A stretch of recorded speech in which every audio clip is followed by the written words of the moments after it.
It's over, and Wayne is the daddy. Wayne's the daddy, and he's still got it.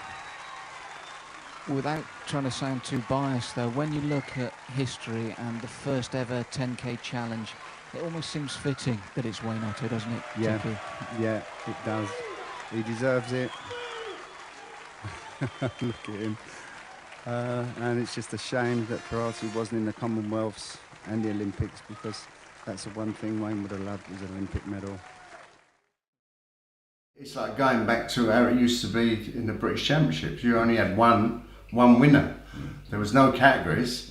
You know, that's what I'm saying. Everything can get lost. Oh, he's a champion, but he's under 60 kilos champion. He's under 65.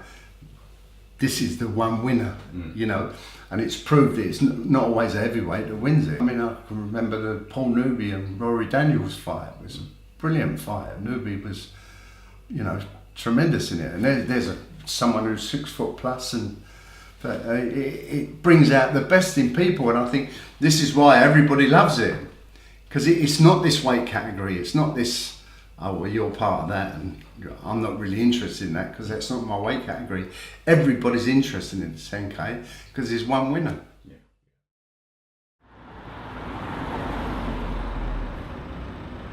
The whole atmosphere regarding 10K was out of this world.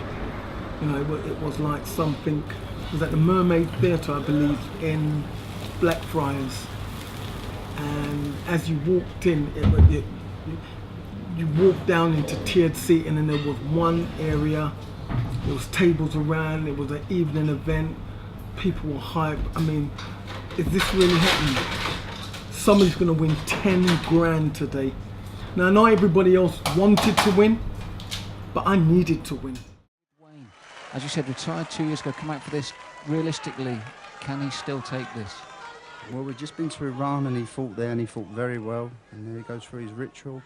And Wayne is a fighter, and he wants this. And he wants not just the money, he wants to show people he can still do it. At the moment, everyone's talking about him, and he's just got to do the job and not think he's got to do something for the crowd. Let that just come naturally. There's a punch from Wayne and another punch.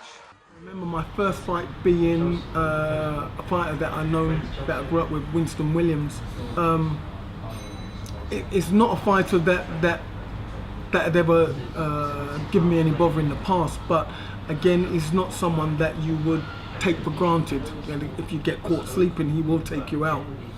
But I remember getting through that first round quite comfortably. The fighter that I was probably the more wary of than anybody else in the whole tournament was a fighter called Jason Legister. And I knew if there was anybody that was actually going to have a real chance to take him out, it actually would be Jason. And as I thought, the fight was really close, you know, but I managed to get through that fight and win my pool.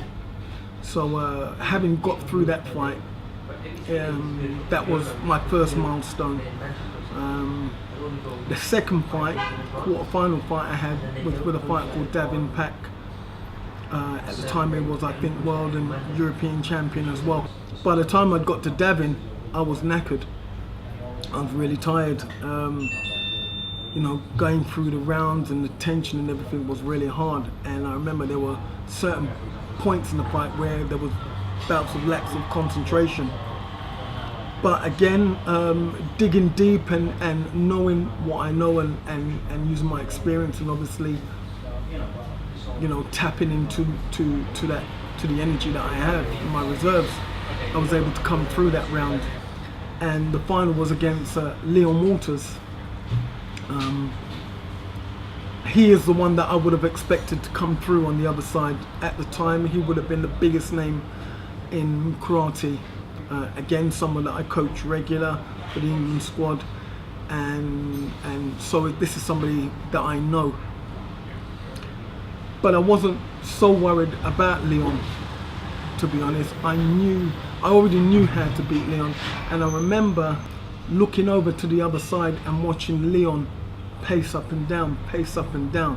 He was like a tiger in a cage, waiting and rearing to get out there, you know. And I remember just standing calm. I was just standing there and just thinking, I got Leon. I know exactly what to do against him. And as long as I follow my game plan, I will have this. It's heartless, really, when you think about it, because you go through so many grueling rounds, piece by piece, getting to that point, and really, what does it come down to? One person walking away with everything, and the other person, nothing. I mean, that's it.